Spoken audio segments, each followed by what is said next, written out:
मानव जीवन को कभी सोचो, हम किसके लिए आए थे, किसके लिए रहे हैं और क्या करेंगे।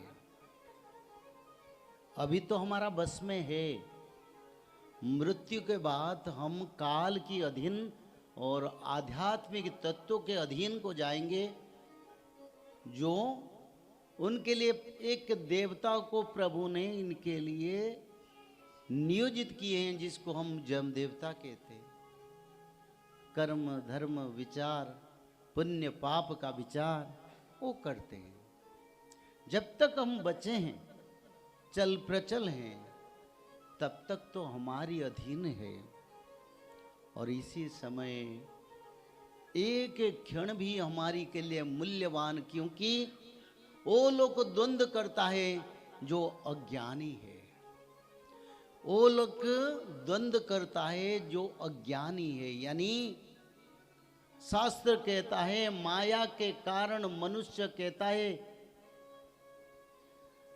ये शरीर मेरा है और मेरा मृत्यु मेरे को दिखाई नहीं देता। पर संत लोग जानते हैं, साधु लोग जानते हैं, हम भी जानते हैं हम मृत्यु कब होगा।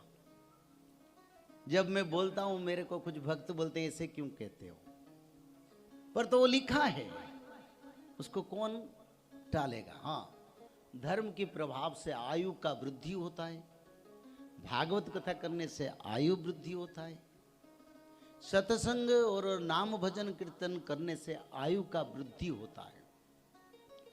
पर साधारण मानव सोचता है जैसो ने बसे माया नर बुलंती मोह देह मोहर।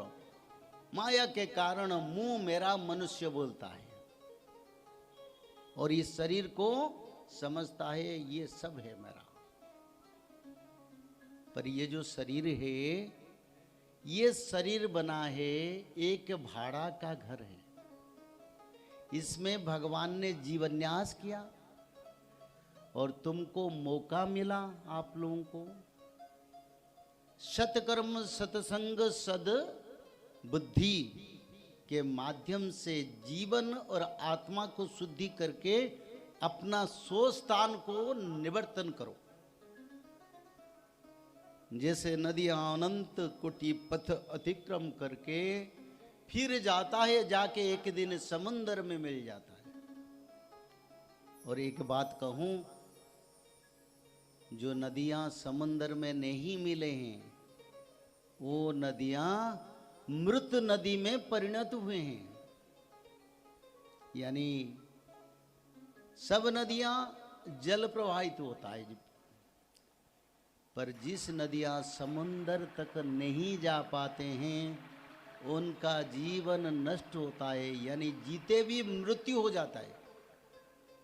ऐसे मानव जीवन का धारा है।